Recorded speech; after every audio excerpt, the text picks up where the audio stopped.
नमस्कार, मी सारिकाच किचनमध्ये तुमचं अगदी मनापासून स्वागत करते। तर मस्त अशी चपाती, दादरची भाकर, काकडी आणि स्वादिष्ट झणझणीत तर्रीदार शेवगाच्या शेंगांची भाजी मी आज बनवलेली आहे। तर ती शेवगाच्या शेंगांची भाजी कशी बनवायची ते आपण आज बघणार आहोत। त्याआधी मी बनवलेल्या रेसिपीज तुम्हाला कशा वाटतात त्या नक्की कमेंट करून सांगा। व्हिडिओला प्लीज नक्की लाईक करा, शेअर करा आणि चॅनलला सबस्क्राईब केलं नसेल तर प्लीज चॅनलला नक्की सबस्क्राईब करा। चला तर मग रेसिपीला सुरुवात करूया। मी ते शेवगाच्या शेंगा घेतलेल्या आहेत। तर सुरीच्या साहाय्याने आपल्याला त्यांचे साल काढून घ्यायचे आहेत। सुरीने आधी अगदी झटपट निघतात।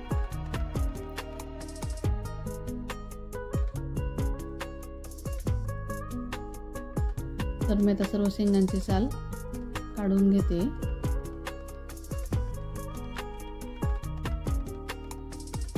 कापल्यानंतर अशा पद्धतीने राहिलेले साल काढून घ्यायचे।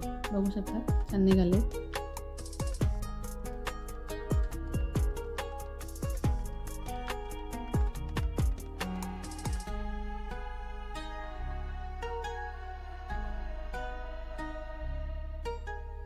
आता इथे सर्व शेंगांचे साल काढून झालेले आहेत। तर त्यांना आता अगोदर आपल्याला वाफवून घ्यायचे। तर मी याला पाण्याने स्वच्छ धुवून घेणार आहे। पाण्याने धुवून झाले की कढईत 2 ते 3 छोटे चमचे तेल टाकून घ्यायचे आहे। नंतर त्यात अर्धा चमचा जिरं टाकून घ्यायचं आहे। जिरं छान तळलं गेलं की त्यात अर्धा चमचा हळद टाकायची आहे। तर हळदही तेलात छान तळून घ्यायची आहे। त्यानंतर त्यात शेंगा टाकून घ्यायच्या।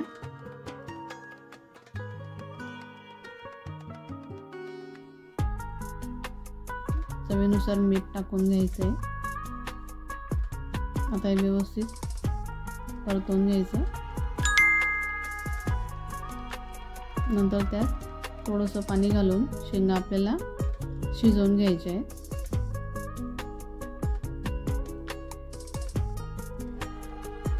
त्याला 5 मिनिटं झाकून ठेवू।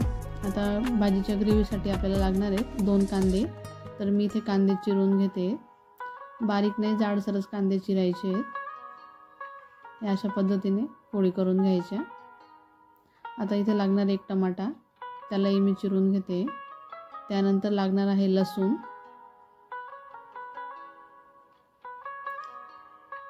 लसूण भरपूर घालायचं। त्यानंतर लागणार आहे आलं आणि थोडी कोथिंबीर। आता हे सर्व मिक्सरच्या भांड्यात टाकून घ्यायचं आहे। सर्व टाकून झालं की त्यात अर्धा चमचा जिरं टाकून घ्यायचं। आता हे सर्व बारीक करून घ्यायचं आहे। बघू शकता छान बारीक झालंय। अशा पद्धतीने बारीक करून घ्यायचं। अशी इथे शेंगाही शिजून झालेल्या आहेत। या शेंगा नुसता अशा हळद मीठ मध्ये जरी खाल्ल्यात तरी खूप छान लागतात। बघू शकता शेंगा शिजून गेलेल्या आहेत। एका डिशमध्ये मी त्यांना काढून घेते। त्याच कढईत थोडं पाणी टाकून ते काढून घेतलेलं आहे। यात मी आता 3 ते 4 चमचे तेल टाकून घेणार आहे। जी बारीक केलेली पेस्ट होती ती यात टाकून घ्यायची आहे। आता मसाला छान तळून घ्यायचा आहे आपल्याला।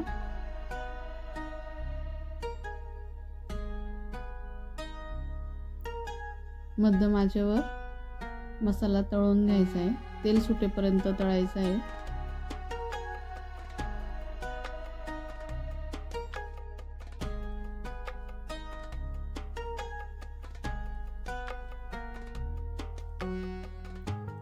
आता इथे मसाला तळून झाला आहे। त्यात मसाले टाकून घ्यायचे आहेत। 1 चमचा लाल मिरची पावडर, अर्धा चमचा हळद, 2 चमचे कांदा लसूण मसाला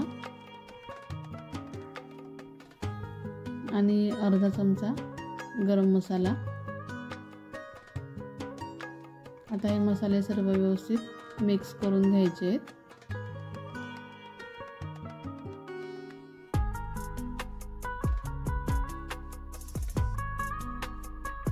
मसाले छान तेल सुटेपर्यंत परतवून घ्यायचे आहेत आपल्याला. नंतर त्यात थोडं पाणी घालून परत परतवून घ्यायचं आहे की मसाले चिपकणार नाही खाली. अगदी थोडंच पाणी घालायचं. आता हे परत मिक्स करून घ्या. याने भाजीला छान तर्री येते, तेल सुटतं, म्हणून थोडं थोडं करूनच पाणी घालायचं.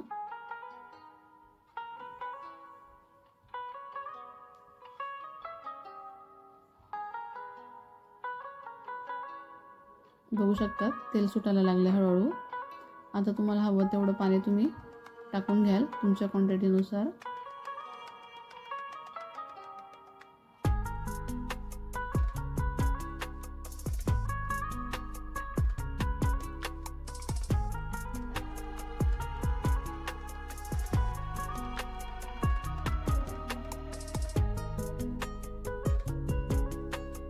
खूप घट्ट ग्रेव्ही आहे. मी यात अजून नंतर पाणी घालणार आहे.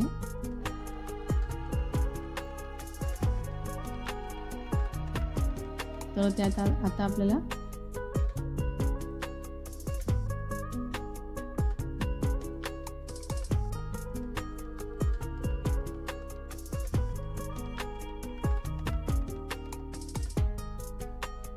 तर मी अजून थोडं पाणी टाकून घेतलंय.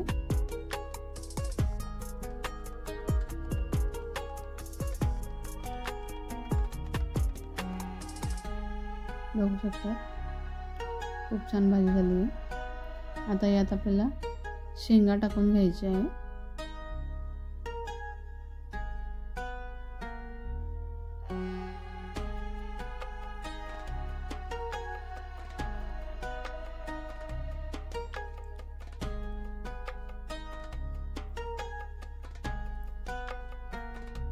हे व्यवस्थित मिक्स करून घ्यायचं.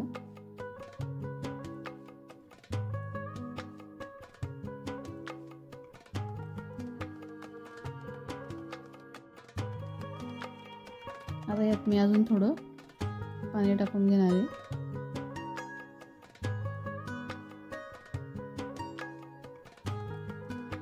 आता परफेक्ट ग्रेव्ही तयार झाली आहे. तर यात चवीनुसार मीठ टाकून घ्यायचं आहे.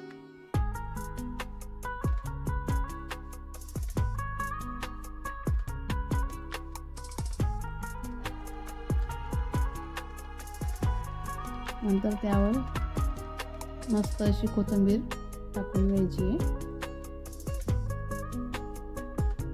बघू शकता किती छान भाजी तयार झाली आहे.